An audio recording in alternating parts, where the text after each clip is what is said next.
Hello guys! Good morning everyone! Ayan, so for today's video ay magluluto po ako ng adobong pusit with tinta. Ayan, masarap na naman ang ating kainan today. At syempre, happy na naman ang aking 3 sons. So tara at samahan niyo po ako magluto. Ayan, and enjoy watching na rin po. So ayan na nga guys, so nakabili ako nitong fresh na pusit dun sa friend ko. At kaya naisipan ko magluto nitong adobong pusit. So ayan ang ating mga ingredients. At ayan na rin yung ating pusit kasama yung tinta. Ayan, pig slice ko na yan guys ng katamtaman lang na hiwa. At ayan, syempre magpainit na tayo dyan guys ng ating kawali. At pag mainit na yung ating kawali, maglagay na tayo ng mantika. At syempre, ang uunahin natin dyan igisa guys ay yung ating luya. Ayan, pig-slice ko lang yan ng medyo mahaba-haba na maninipis. Ayan, pag nangamoy-ngamoy na guys yung ating luya at nag-brown-brown na, pwede na natin dyan isunod yung ating bawang. So, ganyan lang, kasimple lang guys ang pagluto po nito. Napakadali nito guys. At the same time, napakasarap niya pa guys. Diba? Para minsan po naiba-iba naman at hindi laging puro karne na lang yung ating ulam. So, ayan na nga, at naglagay na tayo dyan ng ating sibuyas. So, gumamit ako dyan ng 3 pirasong small na sibuyas na pula. Ayan.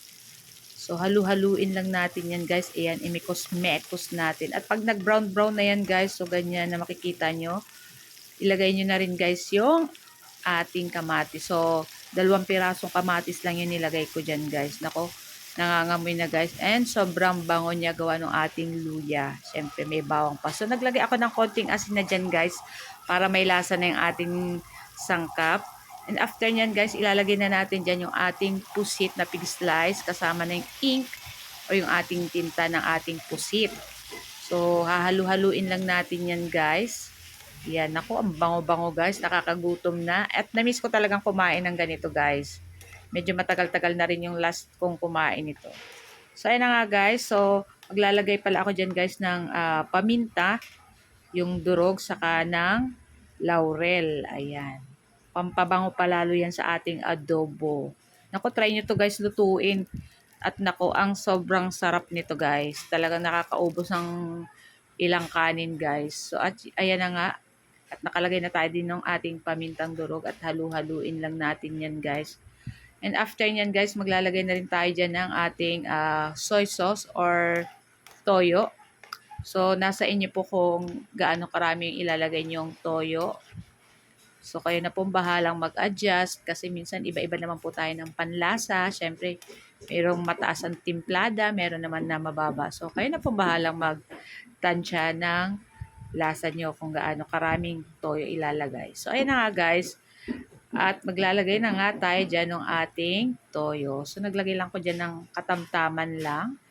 At maglalagay na rin tayo guys ng suka. So, try nyo pong gamitin yung sukang niyog. Nako guys, kahit sa anong luto siya, sobrang ang bango-bango guys. Saka masarap siya yung sukang niyog. So, naglagay din po pala ako dyan ng konting sugar, ayan, para manamis-namis, konti lang naman guys. So, pwede nyo din pong hindi lagyan. So, ayan na nga at malambot na rin yung ating pusit. Nilagay na rin natin dyan yung ating siling pangsigang. So, 3 pirasong siling pangsigang yung ginamit natin dyan guys. So, ayan na nga at luto na rin yan guys. So, wag nating lulutuin masyado kasi kumukunat yung pusit.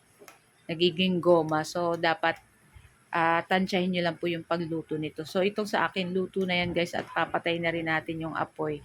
Siyempre, tikman ko muna. Nako, sobrang sarap na nito guys. So, ano pang hinihintay nyo? Ready nyo na rin po yung inyong plato at makisabay na rin kayo sa amin ng lunch. So, na nga guys. Kukuha na ako dyan guys ng kanin at nako, kumakalam na yung aking tiyan guys. So, kayo po ba guys, ano po ang ulam nyo today? Share nyo naman. So, ayan na nga guys. So, luto na at ready na akong kumain guys. So, ayan na nga at mainit at kumukulo-kulo pa. So, ayan na nga at kumuha na ako ng konting kanin. At naglagay na ako dyan ng ating adobo. Siyempre, dapat may sabaw-sabaw na ko. Sobrang sarap guys. Unang subo pa lang. Nako guys, walang diet-diet muna today. So guys, thank you for watching and see our next video. Please like, comment, share my video. Thank you. Ciao.